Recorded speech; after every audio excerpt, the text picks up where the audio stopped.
What is going on, guys? Welcome back to Blab. I appreciate you stopping by. Without further ado, let's blab. So today we need to go way back in the Blab archive.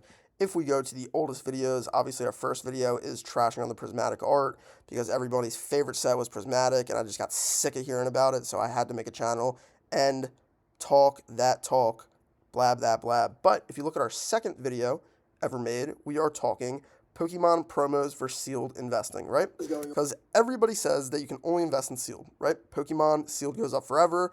It can never come down. The herd mentality is buy this, buy that, buy everything. Nobody liked ETBs 12, 18 months ago. Now ETBs are the big thing. Nobody liked collection boxes 6 months ago. Now stacking up collection boxes is the thing. It's outrageous. Nobody has their own conviction. Well, a handful of people have their own conviction, and then you see like the herd mindset take over, and you see these smaller, lower IQ Pokemon YouTubers start stacking up those boxes that their big brother told them to stack up. Anyway, before I get myself in trouble here, let's just see where these products, specifically the 151 Super Premium Collection, or sorry, Ultra Premium Collection, and the Lost Origin Charizard Premium Collection. Let's see where they were at in this video almost exactly 3 months ago, about 3 months and a week ago. We can see the 151 UPC was at $350, and we can see that the Charizard UPC was at $300.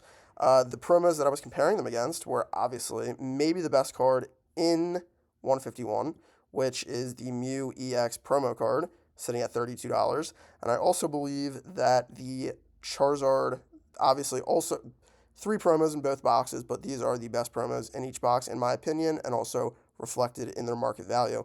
So both promos, $32, the Charizard UPC $300, and the 151 UPC $350. So where are we at now? If you invested in the 151 UPC, you pretty much doubled your money, or came close to it, a little less than doubling your money in the last 3 months. 360 times 2 would be 700. Obviously, you're at around 6. Hard for people to do math here, but I got you. Don't worry about it. If you look at the Mew EX promo, you've pretty much tripled your money, right? It was $32 over here. It was $32 over here. And now, I think it's off a little bit of a high, actually. I'm not sure what's going on with the 3-month chart, but it did peak up, if we go to the 1-month chart, around $90. So, you around 2.5 to 3 extra money, where over here you didn't even double it, which I get is a ridiculous baseline. And do not get me wrong, this 151 Ultra Premium Collection is a fantastic investment. It was a fantastic investment a month ago, a week ago, 6 months ago, 3 months ago. Whether you got it for $90, frankly, whether you get it for $600, will it be in a $1,000 box soon? I believe so. But in the short term, since I made this video, since I argued for you, instead of buying a $350 box, buy 10 of these promos, have a few bucks left over, I think you'll do better.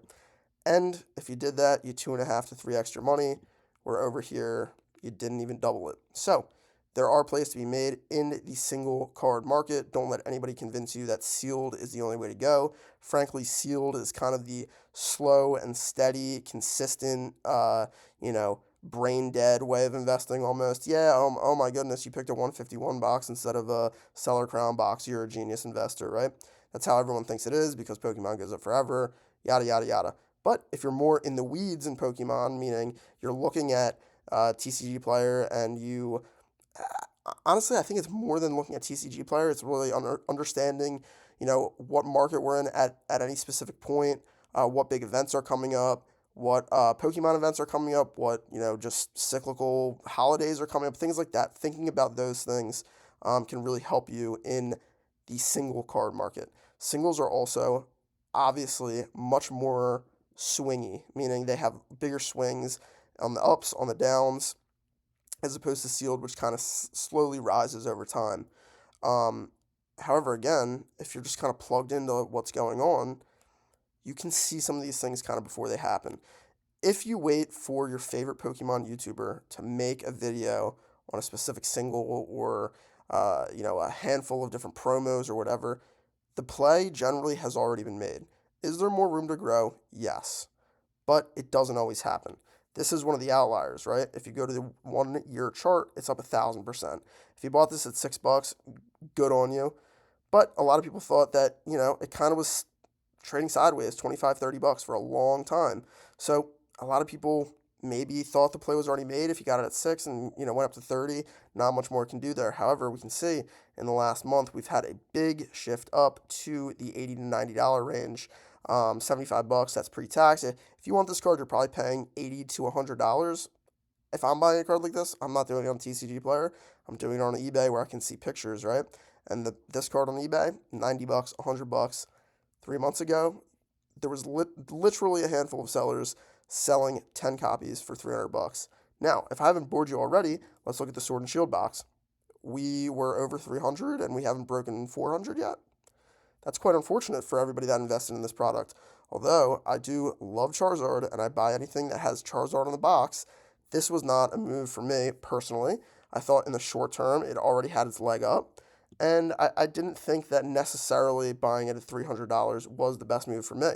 The best move for me, and what I guess recommended or said was my play. I don't really like to make recommendations. Most of the time I make videos to timestamp my time in the hobby, and that is why I'm making this video right here. I'm looking 3 months back, seeing what I thought, and seeing what has come to pass, right? So this was the move for me, to get this kind of card.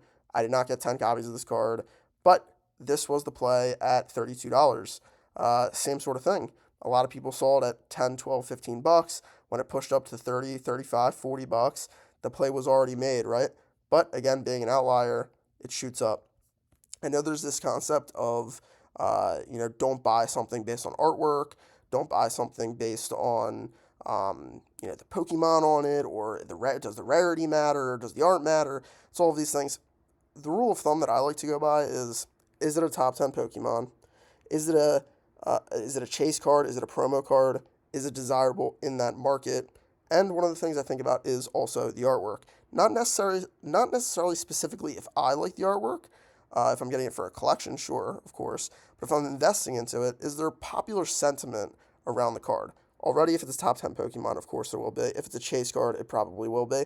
And if you're in a promo market, there's going to be, want for that promo. Additionally, with this card, obviously it corresponds with the Mewtwo card where they're battling.